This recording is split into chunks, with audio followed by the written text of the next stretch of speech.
Water is life. Water is power. Water has become the new oil. Sadly, it's becoming an increasingly scarce resource across the globe through overuse and pollution. But who really controls the water we drink? A deep dive into the planet's water situation reveals that in the coming decades, every country, including the United States, will have to determine how to treat water as an economic good, a human right, and a depleting resource. As these issues become more acute, tensions have already begun to escalate. But who is really behind this? All of this and more on today's episode of Edge of Wonder.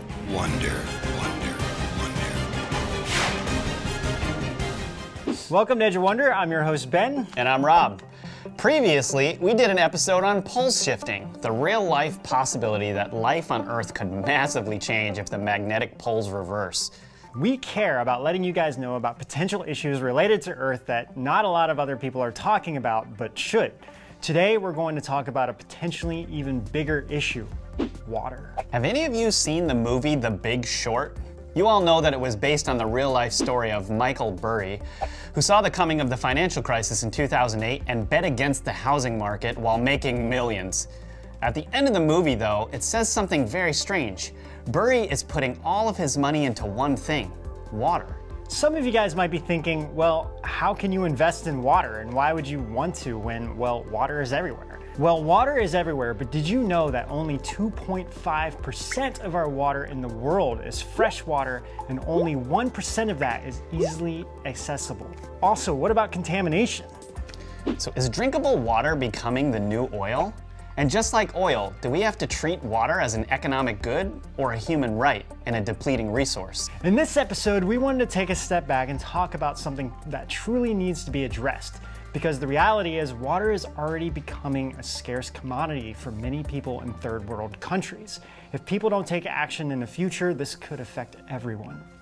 This really brings up a lot of moral and ethical questions as well. We've been talking a lot in recent episodes about who controls the large corporations. Should they control and own a lot of the fresh water? And if so, what does that mean for us? In the US, an average American uses over 100 gallons of water a day, and the average European uses about 66 gallons. Now granted, cooking, washing clothes, flushing toilets, taking showers, drinking water, etc., all of these are included, but that's a lot of water. Now factor in industrial use, and ready for this, a whopping 400 billion gallons of water are used per day in the US alone, with half of it being used for thermoelectric power generation. And we don't even have the biggest population in the world in the US. Okay, did you know about 1.8 billion people worldwide are drinking water that is contaminated with feces? 1.8, can you imagine that? And 2.5 billion people do not have access to improved sanitation facilities. Also, in many developing nations, the women spend 25% of their day collecting water. But that isn't what's most shocking. If you count all the South African women and children, they walk a daily equivalent to 16 trips to the moon and back just to fetch water. The World Resources Institute has estimated that by 2025, 2/3 of the world's population will live in water-stressed areas concentrated in the Middle East, North Africa, and Western Asia. So what could happen? Well, this could actually lead countries to go to war with each other over water shortages, which has already started to happen in Syria. According to a recent report from Newsweek, the next major war could be over water between Iraq, Syria, and Turkey over two vital rivers that run through the region. Nabil al-Saman, a Syrian expert on international waters, called this the water war, as this is being used as a weapon for the commercial commodity controlled by the state for political ends. Private versus public, who owns the water? Water investments are lucrative for companies since there is always going to be an unwavering demand for this increasingly scarce resource. So of course this brings in a lot of fear, which is, will private investment determine water management and market rates, or will basic human necessities drive it? Opponents of water privatization also have problems with companies profiting from water, which they argue is a public resource. They say, is the air we breathe the next essential resource for sale? Makes sense. So some people think it shouldn't really be for sale. So that kind of reminds me of like Spaceballs, you know, where they're selling the Actually, that's a perfect. the canned air, right? Yeah. Cue it.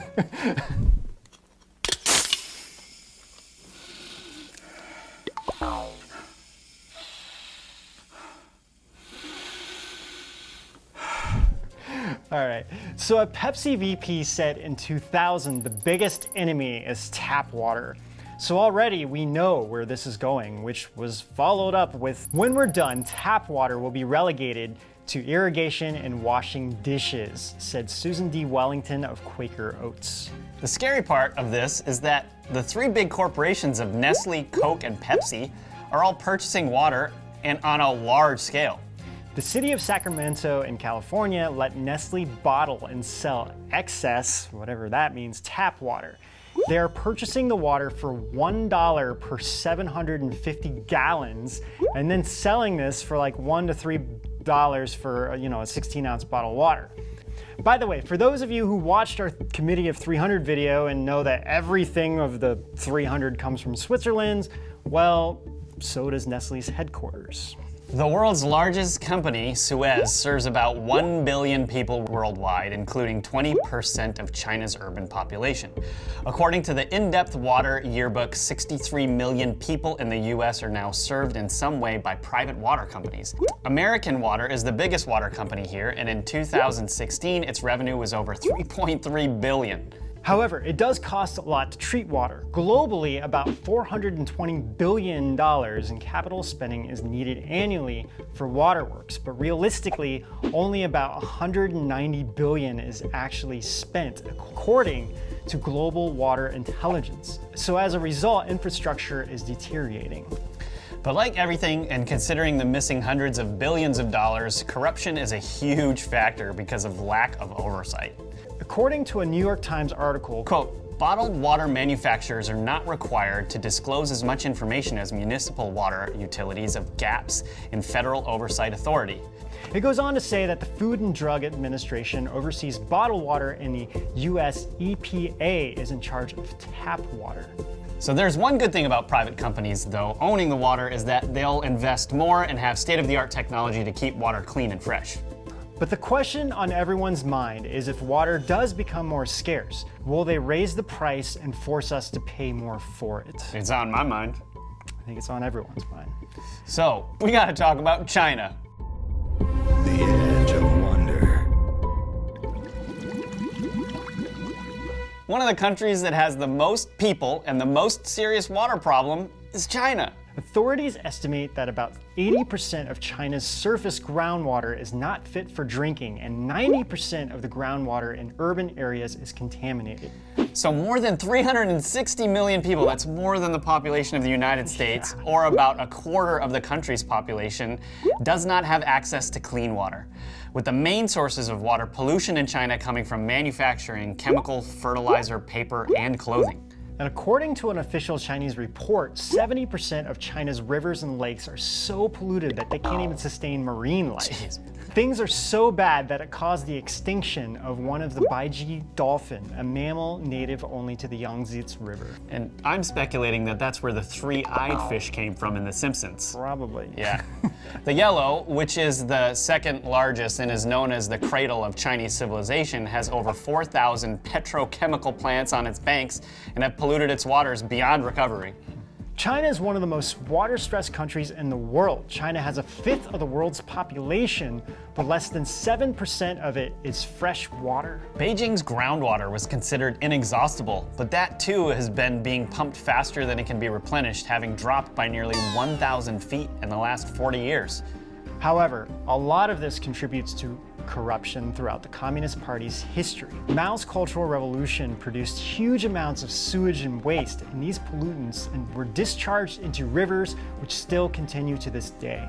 In 2008, a report came out that 3,000 out of 21,000 petrochemical plants on the Yangtze and Yellow Rivers discharge billions of tons of wastewater per year. There's even something called cancer villages in China, where over 50% of the people who live in any one of these 400 villages have cancer. And these were statistics back in 2002. I'm sure it is like way higher now if these things don't exist anymore. Many experts and scientists say a solution for China to start improving water quality for urban areas would be to include forest restoration, more efficient agricultural practices, and other conservation best practices. But really, China would have to undergo a massive change for this to happen. Okay, let's talk about chemicals and water. Pollution is a huge problem when it comes to water, but there is a great threat because it has more sources, no way to stop it, and seeps into our tap water inconspicuously in small amounts and is starting to add up. What is it? It is pharmaceutical ingredients, illicit drugs, and numerous substances of modern life with largely unknown health effects. The U.S. Environmental Protection Agency, or the EPA, which regulates drinking water, has identified 126 substances and counting that may be pervasive in the U.S. drinking water supplies, which it calls contaminants of emerging concern, or CECs, or emerging contaminants.